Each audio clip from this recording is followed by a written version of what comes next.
Welcome to People's Republic with Brianna Griffith. We bring you news and analysis from the front lines of the global struggle for social and economic justice.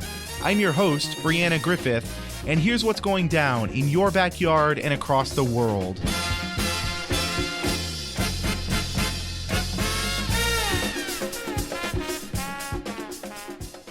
And this week especially, I would like to cover something that, of course, is very, very important, and that is the upcoming, essentially, primary season. So for those of you who are listening within Austin or generally within Texas, there is a very, very important registration deadline coming up, and that is the deadline to register in the primary. So if you are not currently registered, you are going to want to register, and you're interested especially in voting for the primaries, where you can kind of affect the outcome of different parties, who different parties are putting up for presidential runs and other very important seats.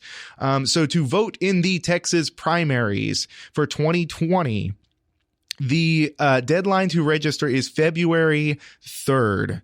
I'm going to say that again. It's going to be a little repetitive, but I just want to stick. The deadline to register is February 3rd. That is to say, basically 1 week from the time this airs, the deadline to register to vote in the primaries is February 3rd. So now that has been said, we're going to be talking about basically all the sort of issues related to voting in the primaries and just generally registering to vote. So to talk about all this, we are joined once again for this Texas politics segment by Jacob Aronowitz, who is a DSA member as well as an organizer with United Professional Organizers and Collective Campaigns. Thank you, Jacob, for coming back on. Pleasure to be with you, Brianna. So yeah, can you just give us the rundown on kind of what people can expect as they basically go to register? Like, what are the important things that people just really generally need to know if they're getting ready to register to vote or they're getting ready to update their registration? Definitely. So as you've already mentioned, we are coming up on an important deadline. February 3rd is the deadline to register to vote, and Election Day will be March the 3rd.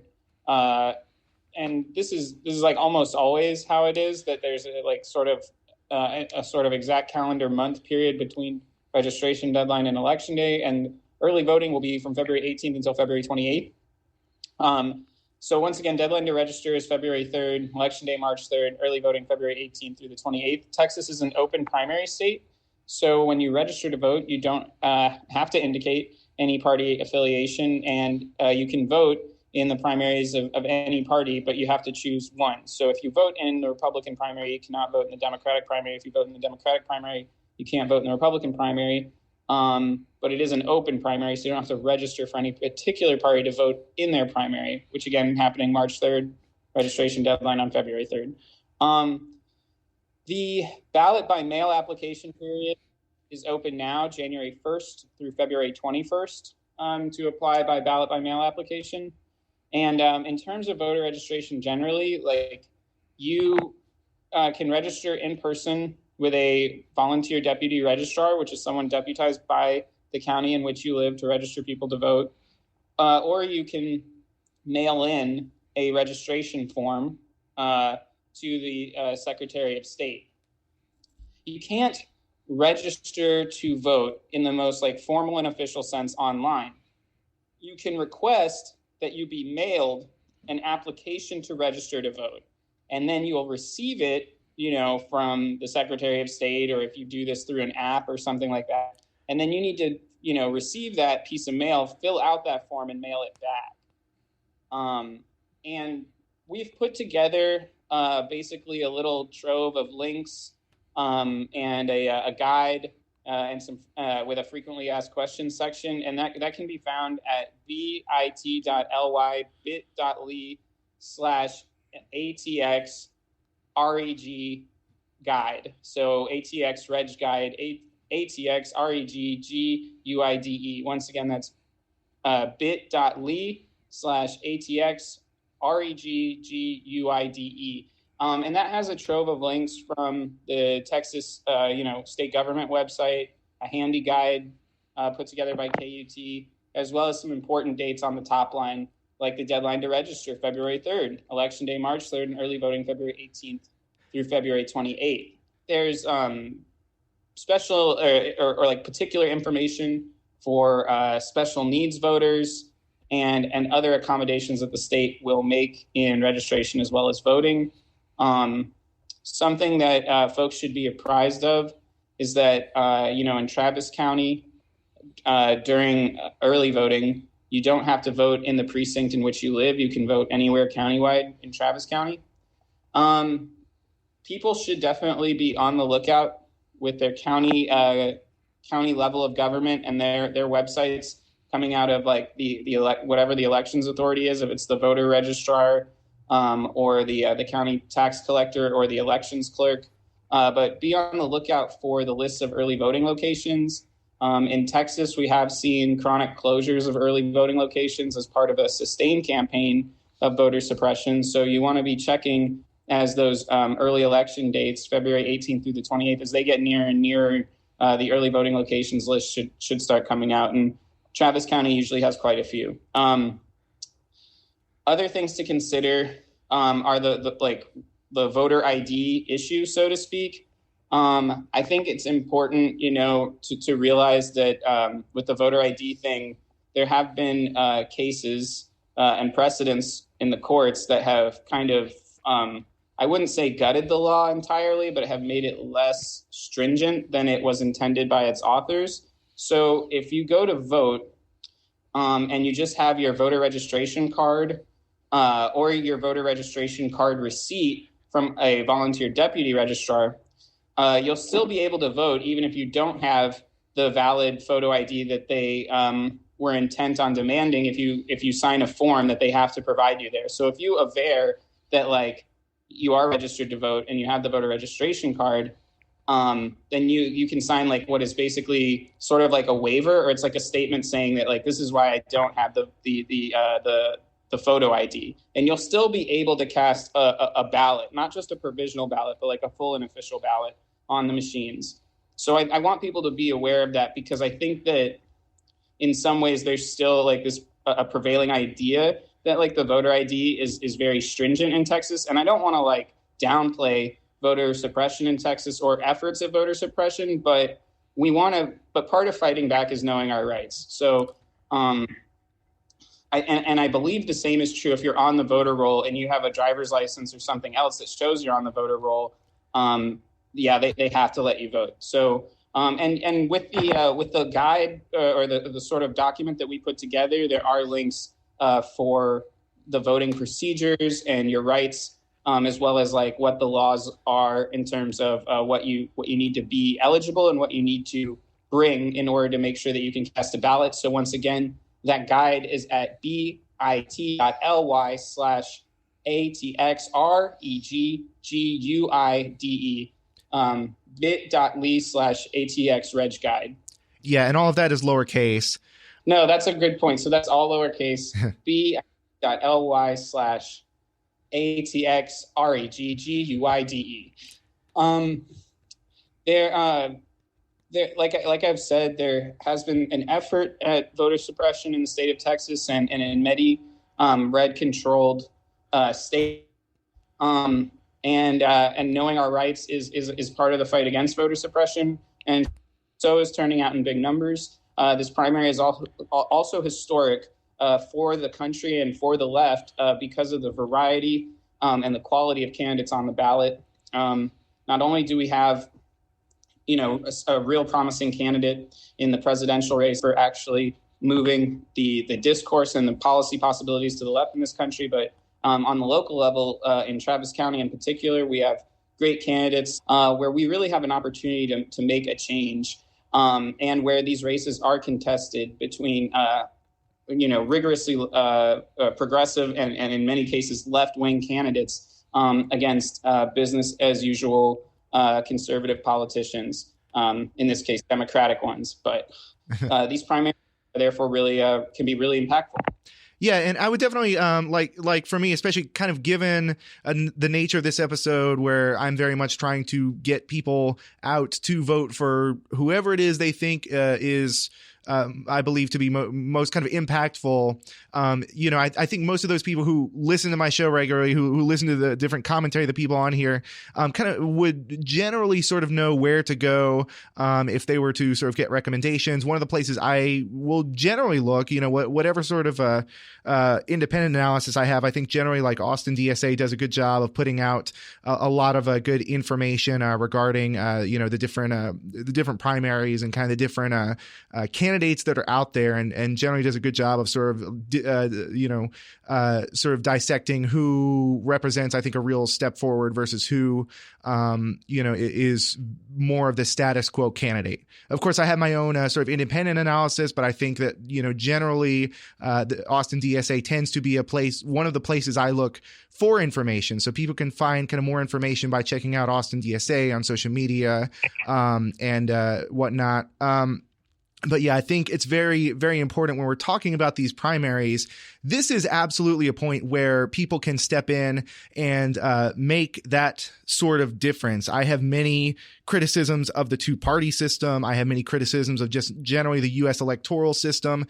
But one of the ways that I think that these elections generally, like U.S. elections, function and almost thrive on essentially on like voter apathy, and they thrive either on voter apathy or on disenfranchisement is the other part of that. People either not knowing their rights, people being unable to access polling locations, or being unable to register due to kind of these voter ID laws that are going into effect. So generally, the more people can know about how it is they register to vote, how it is they're able to vote, especially in the primaries, where you can make a difference in the direction a political party is headed. You can make a difference in the platform that a party is putting forward. If you don't think a party, just abstractly here, if there was a political party that pretends to be progressive and perhaps isn't so progressive, but you see progressive candidates and you want them to be the person that you nominate,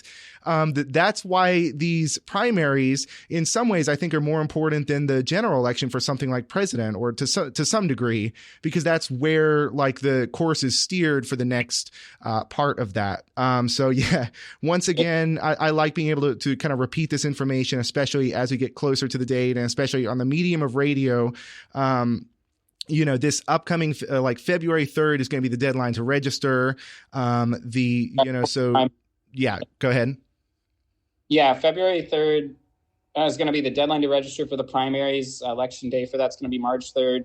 And early voting will be from February 18th until February 28th.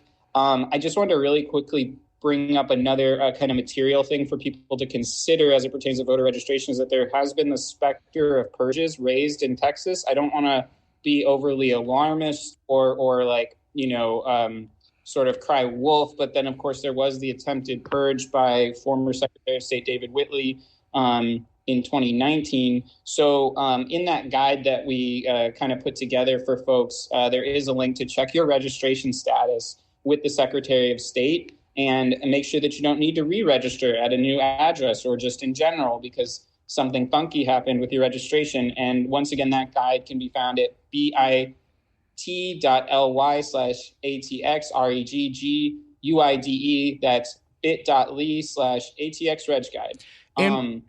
And one of the things I think it's important is that if you're in a different location than last time you registered, if you moved apartments, whatnot, especially in a town with as many renters as Austin, it's very important to make sure you are up to date and you are voting from the correct location, because that could be very much a snag as well. Correct? Yes. It could be. It could potentially be a snag. And you also just kind of want to be voting where you're living, just to sort of, have an impact on the races or on the candidates that might have the greatest impact on you. But yeah, it could also potentially pose problems to your registration, especially if something resembling a purge were to occur, where and there have been some scattered reports on social media of people being sent notices that the state or some entity discerned a change of address and they were trying to tell them, like, you need to re-register in such and such amount of time, or you could be purged. I don't know that I have seen as much evidence as like the large scale purges that we saw in, for example, Georgia and other places more recently, but it is like a chronic problem. The state government has shown itself to be voter suppressive. So it is important to just check your registration status and make sure that it's up to date and current with your address. And that's that's the best practice, so to speak. And so, I guess when people go to register, again, because we're assuming that a lot of people are either not registered, or especially those people who might be inspired by particular candidates or whatnot, might be registering to vote for the first time. Or maybe renewing their registration from a long time back. What do people generally need? Like, what is the easiest way to make sure that if you were to show up and try and register to vote, like what sort of documents would you need in order to be able to do that? That's a good question. So basically, to register, with the standard forms, you need to either have like a driver's license or your social security number. So it's not essential that you have those documents on you per se. You just need to know those numbers. You need to know your address, both like residential and mailing. You would need to be a citizen of the United States who will be 18 on or before the date of the election. So you have to be 18 years old, or you're going to turn 18 at the time of the election, and be a citizen in order to be eligible. And I suppose you can't have any other voting eligibility disabilities attached to your person. But others could speak more to that. So you have to be generally eligible, and then specifically eligible as a citizen, and a person who's 18 years older will be on the time of the election. But yeah, the application, it's I guess it's not that exacting.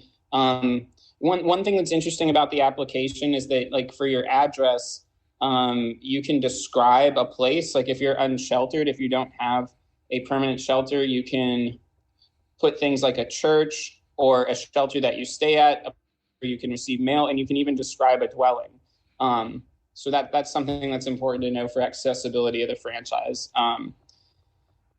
But yeah, and then what will happen typically, especially if you do this in person with a registrar or volunteer deputy registrar, is they'll give you a receipt for your registration. You'll receive your permanent voter card in the mail, and you can use either credential to vote. As I kind of discussed earlier, those can function as standalone credentials to vote. Registration receipt or your permanent voter registration card, which you'll get in the mail after you register. Yeah, all of that is truly so important. Again, we're trying to make sure that everyone has the information they need, and that people understand that, there are two steps to this, and that really many of these, the kind of course, I think, for the political moment that's coming in 2020 is going to be decided very much by the primaries. So like the different parties are going to set forth, especially the Democratic Party, which is currently kind of out of power right now, but is seeing this kind of struggle between essentially a progressive wing and sort of the more establishment, quote unquote, centrist, which I would consider to be actually far right wing. But the Democratic Party especially is seeing this kind of split between sort of this progressive insurgency that's really, I think, captured a lot of attention from people, and this this more kind of right wing establishment. And so these primaries, in many ways, are a kind of point at which the course of the Democratic Party is decided. And for various reasons, I don't like to endorse candidates because it can be misconstrued in many ways. But generally, I among other places I look for information about candidates is kind of Austin DSA's different social media and website and whatnot. So, that's one of the places that I tend to look for more information about who is kind of the progressive alternative to the more establishment figures and whatnot. But again, these primaries are important, I think, for those reasons. The deadline to register for the primaries are going to be February 3rd. The actual primaries are going to be on March 3rd. And early voting is going to be from February 18th through the 28th. So if you want to register in the primaries, if you see somebody who really is inspiring you, either at the local or the presidential level, now is the time to register to vote, to get them, to get them kind of through the primaries and to get them the nomination. We have, or actually, I say we, but in fact, Jacob did the work on this of putting together a voter registration guide that you can again find at bit.ly/ATX Reg Guide, no capitals there. We will post the link also on our social media on People's Republic. I think that's kind of the best way to find that. So yeah, I guess any sort of last thoughts before we go ahead and wrap up? Well, I really appreciate you giving DSA a shout out. They've been really active and extreme in this primary. Putting together 100+ person block walks for leftist candidates. And it's been a really beautiful thing to see, because it also means that communities that don't always see attention or community organizing, especially from formal electoral structures, in a lot of cases, coming together and uniting behind a vision of working class politics. Also, I mean, part of why primaries are so impactful is because of the low turnout traditionally in primaries relative to the general election. So mathematically, when you cast a vote in a primary, you often have an outsized impact. Also, if someone gets nominated, when someone gets nominated, especially in a deeply blue county like Travis County, it often means that they're basically the presumptive winner, or they're not going to face a lot of real challenge in a general election to make essentially an instantaneous impact in a low turnout election where you're punching well above your weight arithmetically. And then another thing to consider, I think, for people who are very politically heterodox or are quite left wing in their views and may vote for a different party besides the Democratic Party, or might want to abstain from certain parts of the ballot, is that you can vote in a primary election, then decide to abstain from the general if you really want to, or if you're going to vote for a third party or write-in candidate, you may want to consider splitting the ticket in the general election, where you're voting for some progressive or even left-wing Democrats in these down ballot races for important things like county attorney, district attorney, and judge. I mean, it's probably not likely that there will be your chosen third party or write-in candidate all the way down the ballot. So that's just something I would put out there for like I said, just the broad diversity of voters and neighbors and community members that I know are probably tuning in. And I really appreciated this conversation, the opportunity to talk about it. And I agree with you. I think it's important, and that we have a big opportunity. Yeah, absolutely. And obviously, I consider myself a revolutionary socialist for various reasons. I believe there are certain things that can't be done through electoral politics. I believe that there are certain changes that need to be made. But nonetheless, at the same time, every single avenue of struggle needs to be engaged with to, I believe, its maximum potential. And this is indeed an avenue of struggle that is absolutely important. So once again, the deadline to register for the primaries, to vote in the primaries, is going to be on February 3rd. That is basically next Tuesday, next Monday, February 3rd. The early voting is going to be between February 18th through 28th. And then the actual primary date is March 3rd. If you want a guide to all this, once again, you can go to bit.ly/ATXREG guide. That's bit.ly/ATX Reg Guide. We were joined for this segment by Jacob Aronowitz, who's a DSA member with United Professional Organizers and Collective Campaigns. Thank you very much, Jacob, for coming back on the show. Pleasure to be with you as always, Brianna. And thank you again.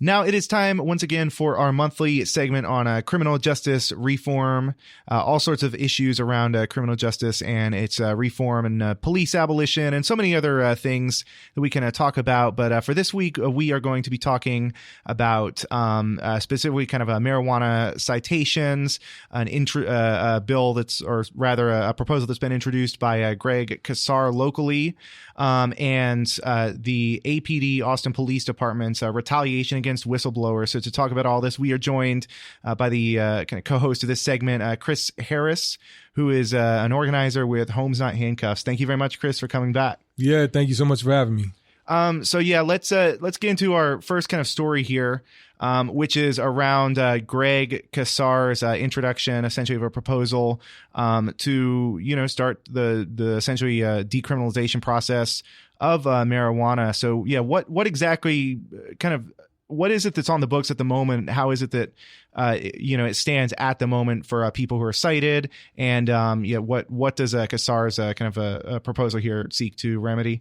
Yeah, so lay of the land right now is that in Texas, marijuana possession is illegal, and despite some attempted efforts to make it a less severe crime during the last legislative session last spring, none of that passed. So everything that was on the books before is still there. And so basically, if you have basically any amount of marijuana, it's a Class B misdemeanor, which is kind of a mid-tier misdemeanor. Over 2 ounces, 2 to 4 ounces is a Class A misdemeanor. And so you're looking at, 6 months, upwards of 6 months in jails, maximum penalty, fines, and obviously jurisdiction to jurisdiction, city to city, county to county is treated differently by the police and prosecutors there. But what the legislature did do last session was they made hemp legal. And this has had all sorts of unforeseen consequences, though I think there's some question about how unforeseen those consequences were. But basically what they said is that hemp, which is the same plant, it's literally the same. The only difference is the concentration of THC, which is the thing that, obviously makes people high. And so the state said, well, hemp's legal now, and it's everything 0.3% THC and under is hemp, and that's legal. And so everything above that is now marijuana. That's still illegal. We didn't change any rules about that. The problem is, in order to determine if this plant that I'm holding has THC in it that makes it illegal or little enough to make it legal, is you have to have a test. You have to have a test that measures how much THC is in that plant. And guess what? There's no one that can do that test, not in Texas. So what the legislature did by virtue of legalizing hemp was they accidentally, and again, I think there's some contention about how accidental it was, but they accidentally made prosecution of regular possession of marijuana almost impossible until basically the testing protocols and equipment get more widespread and accessible. You've had prosecutors around the state basically say, don't bring me a marijuana case because I'm just going to drop it, because any defense attorney worth their salt is going to be like, well, prove it was marijuana and not hemp. And they don't have the capability to do the testing. The police don't have it. The sheriffs don't have it. So that's the situation that we have right now. Prosecutors around the state, including right here in Travis County, are saying we can't prosecute this. And so if you get arrested or cited for marijuana right now in Travis County, they're going to tell you that the charges are dropped or that they're declining to prosecute. And let me be clear, they're declining to prosecute unless there's a successful test that happens within the 2-year statute of limitations for that offense. And so what we're trying to do right now at the city level is to say, you know what, let's not even invest in the equipment and protocols and accreditation and all these things necessary to execute these tests.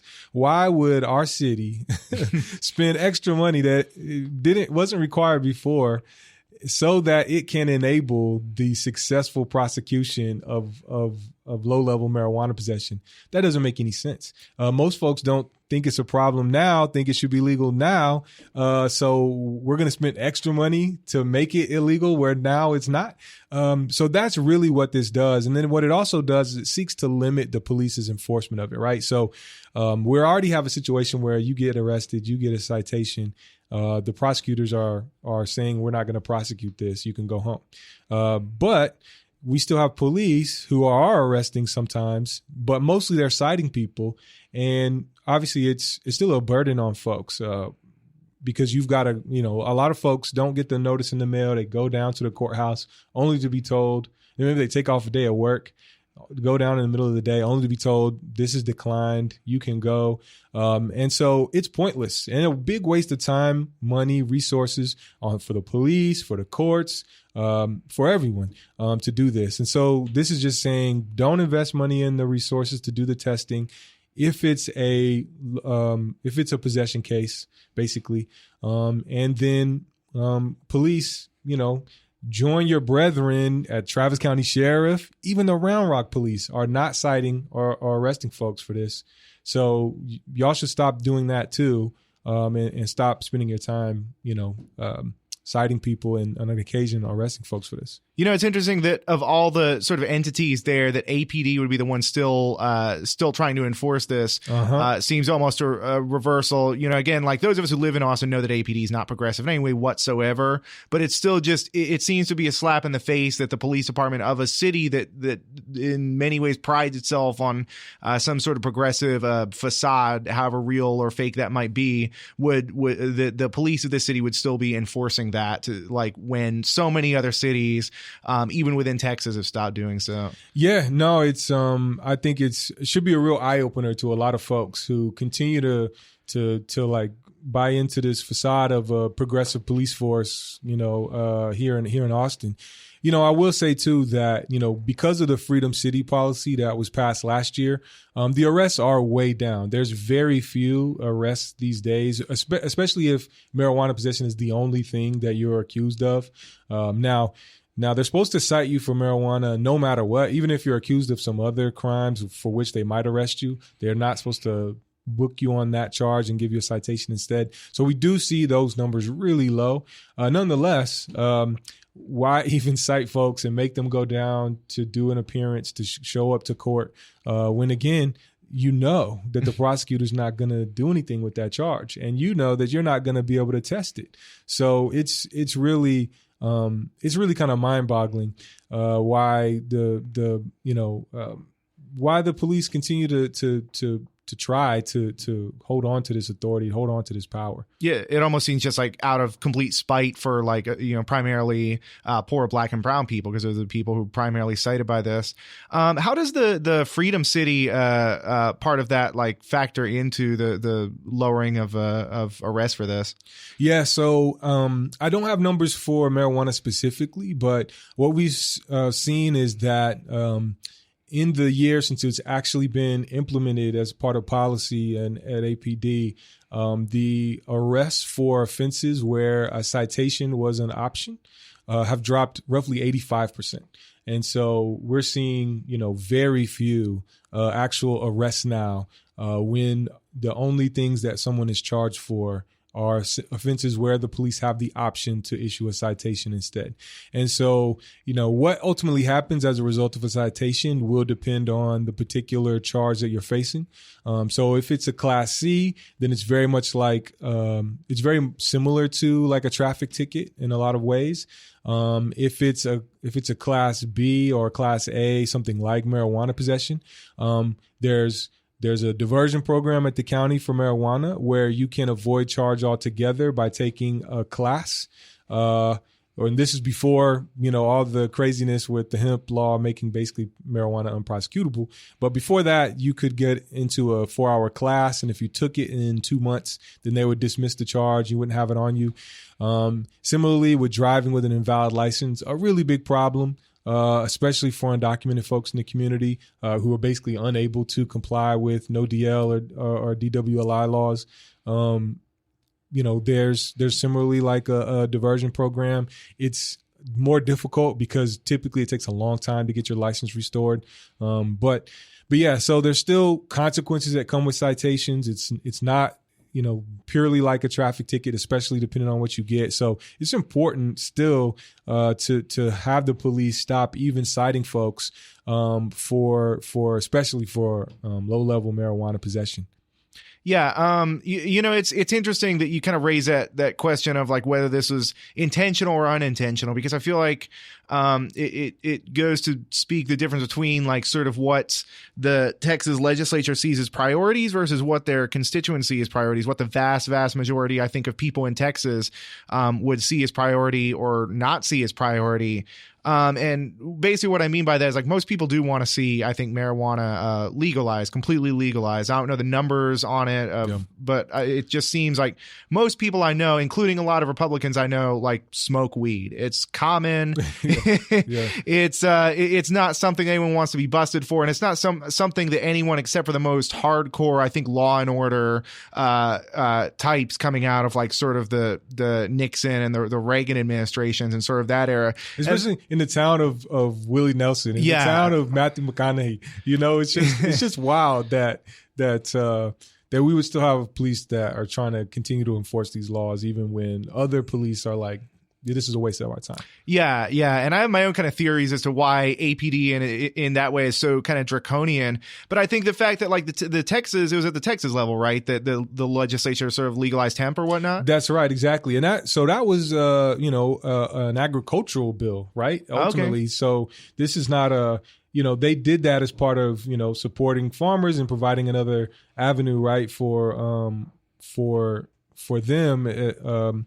And so, yeah, it's, if you hear the people that run the forensics lab out of Harris County, they let people know that the testing capabilities across the state weren't there in order to successfully like prosecute this going forward. So, whether or not they were just heard and dismissed, not believed, or believed and they went forward with it anyway, unclear. But, similarly, the state legislature last year, the House of Representatives actually passed a bill that would have decreased penalties. So they would have moved under an ounce of marijuana. So it's currently 2 ounces and under is a Class B misdemeanor, which means up to 6 months in jail, a fine. They were going to split off an ounce and under and make it a Class C, which would basically make it more equivalent to something akin to a traffic ticket. Still an offense with consequences that are serious. So I don't want to minimize that. But the Texas House actually passed that bill to reduce those sentences. It didn't end up making it through the Senate and like the Senate governor and the governor.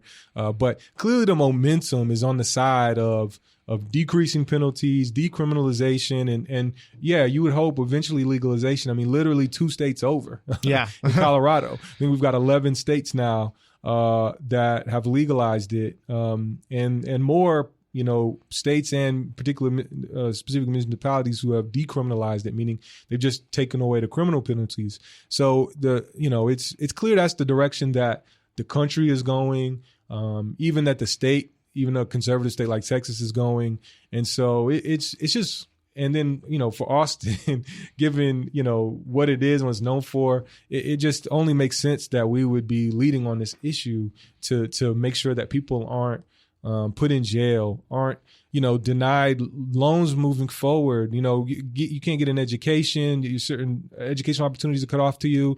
You might have an ability to get a driver's license. And obviously, if you end up getting arrested for anything, if you are undocumented, then you face potential detention and deportation. And so the consequences can be huge, even still, for this thing that, again, is, and if you go to certain music festivals around town, if you go to, certain other events, you see what decriminalization looks like. And it's not some dystopia. It's fine. The world doesn't fall and everything is okay. So, and obviously I think there's a lot of, evidence out there that marijuana is much safer than, other legal drugs like like even alcohol. Yeah, without a doubt, absolutely. And yes, I think it'll be interesting to keep kind of following that story, and hopefully Austin is able to catch up at least to the level of kind of this national trend. It would be nice if the city were able to take the lead. It seems like Greg Casar is trying kind of his best with that, but it certainly it shows that kind of Austin has a long way to go to try, and if it really wants to live up to that progressive reputation it has, there's still a long way to go, not only in terms of that, but in terms of the kind of continuing camping bans that have been tried to be repealed and whatnot. The kind of problems with APD continuing to harass homeless people and essentially deny homeless people the rights they have under the law, the constitutionality, the constitutional rights that homeless people have under the law. They're just, I think so many directions that Austin in particular needs to go in order to truly live up to a reputation of a progressive city, if that's what they want to do. So another big issue that I think has come up this month is that of, again, APD. Specifically targeting whistleblowers here. A lot of activists came together and held a press conference to sort of discuss their concerns with this. Can you maybe kind of key us into what this story is all about? Yeah, sure. Well, so as I've talked about on your show, last fall, some revelations came out about some accusations against an assistant chief making racist comments directed at a wide swath of folks, both in the department, in city leadership, and elsewhere. Upon those revelations really coming to light, this person abruptly retired, and you've subsequently had the city council. You had the city manager launch an investigation, which is ongoing, into the particulars of those accusations, who knew what, when, and how that went down. You subsequently had the city council pass a resolution calling for a broader investigation into all of the department with regard to their communications and who's making racist comments. And it's in that context, right, where we have really people asking questions about who said what to whom, and who's what people in power have been making racist comments, enacting racist policies, both towards people in the community and towards fellow officers, that we've had some revelations come about that people even in the department who are coming forward with accusations of racism against other cops, against fellow cops, are being are basically being subjected to gag orders. They're having counter accusations of false accusations being made, which then is basically denying them the ability to participate in these investigations.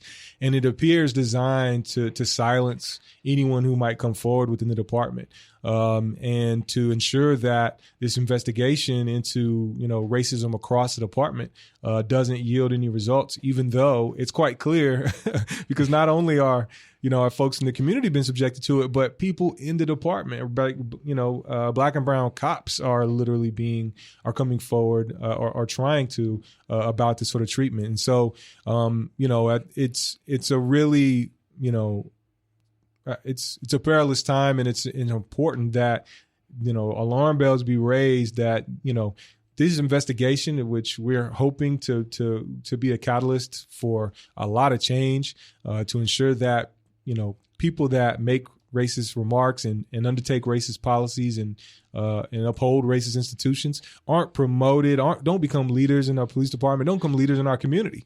And if literally there's going to be the ability for them to stymie any attempts to come forward, any attempts to out them and to raise those alarm bells, then this investigation is destined to fail.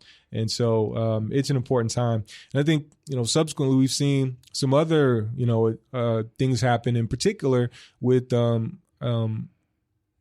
whistleblower, Liz Donegan, who's now running for sheriff of Travis County.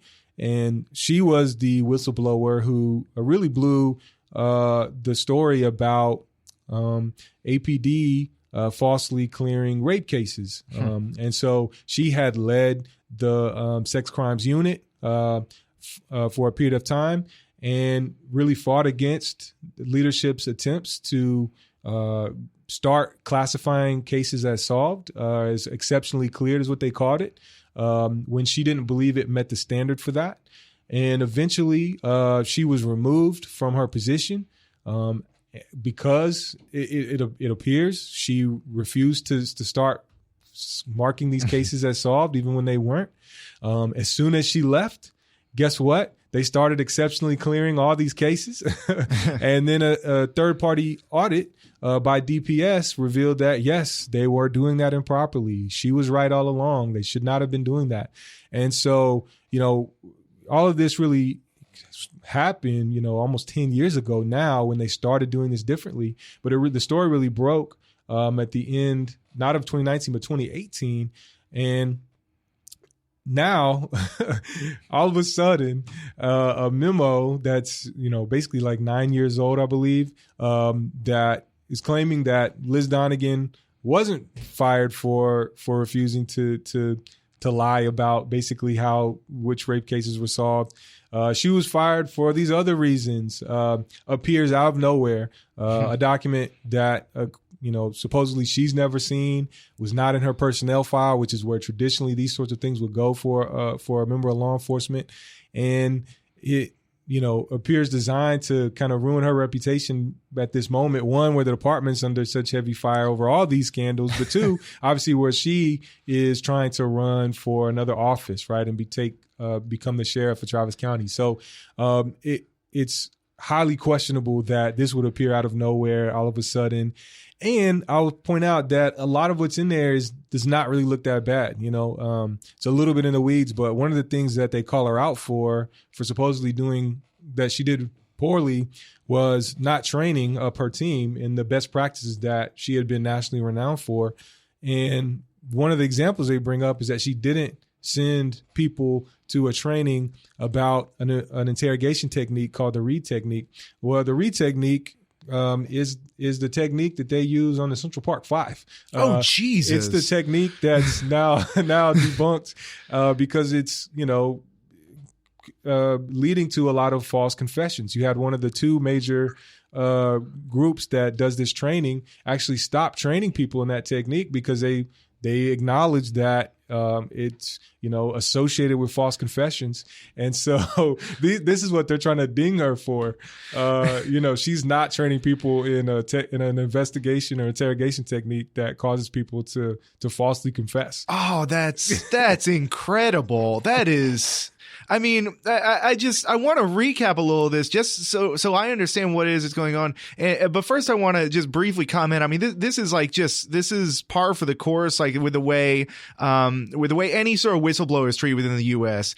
Supposedly, at a more national level, Congress was all of a sudden concerned about the Trump administration and its possible retaliation against a single quote unquote whistleblower or whatnot. Even though several journalists, including, for instance, Matt Taibbi, had basically written that this whistleblower didn't appear to really be of the sort. I think it was Matt Taibbi who wrote essentially some good articles about that. But anyway, like Congress, who all of a sudden was concerned about a single whistleblower, had nothing to say about Chelsea Manning, had nothing to say about Edward Snowden, John Kiriakou, for instance, the person who revealed the CIA torture program, the person who blew the whistle on that. He's still the only person to ever go to jail for the CIA torture program. None of the people who actually tortured people ever went to jail. It was just John Kiriakou who revealed the story, who blew the whistle on it. And so, yeah, it seems like a similar thing is happening here. So I want to recap what it is basically you just said, so that I make sure I have this story right. So Liz Donegan blew after basically being told, you need to exceptionally clear these rape cases. You need to say that we solved these and that everything's good, when in fact nobody was ever arrested and charged with these rape cases, numbering in the thousands. I think it was 1,400 or so rape cases that were just exceptionally cleared. It might be more. So Donegan refused to do that. She said she was told she needed to do that. And so she blew the whistle on this. She made it into a national story over the past couple years.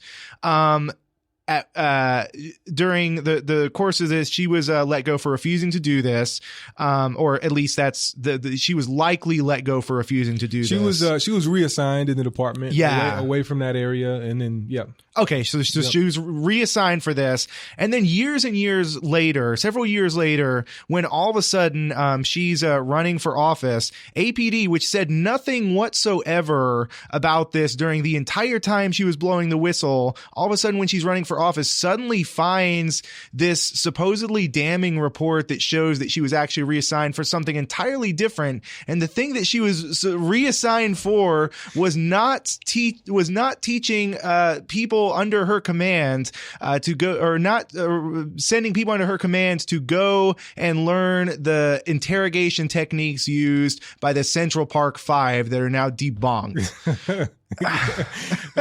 More or less. And this memo that just appeared out of nowhere again, like that was never mentioned anywhere else during the whole time. Yeah, that's right. So no one had ever, during this time claimed that she had been reassigned from the sex crimes unit on the basis of anything. It was utter silence. So, everyone accepted that happened because she refused to exceptionally clear these cases. And now all of a sudden this comes out. So it's really quite shocking. Now, I will say there's a lot of other things in the memo. It's an 18-page memo. I want to give a shout out to Grits for Breakfast, which did a really good write-up of the memo and the response to it. But yeah, it's, many of the things that they supposedly, a lot of things in the memo are actually really positive. But there was a Statesman article about it that, one, portrayed it almost all in a negative light, and two, really didn't dive into some of these accusations, like, her failing to send people to trainings on the Reed technique. And actually that's a good thing. And it's like actually shows like she has good judgment. Well, yeah, absolutely. At this point, I've been reporting long enough, and I've generally been in Austin long enough to see kind of several waves where, like, essentially the APD will come under this intense scrutiny for something just absolutely awful they've done. It'll make anywhere from local to statewide to national news. Yeah. And then it'll sort of fade into the background, and, something might happen. Some reforms might be made, but very often very little actually happens to change the structure or the accountability of APD. And one of the things that I think is important is that, and one of the reasons I think we have really this segment is to constantly be talking about this stuff, to keep bringing it to light, to reveal kind of more details that so many people, including myself, might have missed at this point. And I think it's important, especially at this crucial point where there is an investigation into systemic APD racism that appears to go all the way to the top to possibly even implicate Police Chief Brian Manley himself. It's important, I think, that we reveal as much as possible at this kind of key moment, so that it's not allowed to simply fade back away like it's been, these are prone to do. Yeah. Well, yeah, I mean, I agree wholeheartedly. And I think, there's I think a lot of folks that are engaged in advocacy work, in particular in the city, have a lot of like task force fatigue, because it seems like, there's all these task force that get brought together after, and not just related to the police department, related to all sorts of different issues around the city, and a lot of questions about what's coming out of those. So really appreciate the opportunity to dive into these more specifically. I would say that on the issue of the exceptionally clear cases, they are basically some contractors were hired to do some more thorough investigation of the department and to recommend some changes that'll come back before City Council on that stuff. The Public Safety Commission, of which I'm a member, is getting some. We have a subcommittee that's looking at it. I'm not part of that, but they are scheduled to be reporting back regularly to us. So as things progress, I'm hopeful to be able to provide updates on that as well. Yeah, I think that's a great place for us to wrap up. We were joined by Chris Harris for our monthly segment on criminal justice reform. Thank you very much, Chris, for joining the show once again. Yeah, thank you so much for having me. That's all we have for this week. You have been listening to People's Republic with Brianna Griffith. People's Republic originates in Austin, Texas, and is also available as a podcast on Spotify, Spreaker, Stitcher, iTunes, or wherever podcasts are podded. You can also find us on Facebook and Twitter at People's Radio ATX for more news and analysis. We are out of here.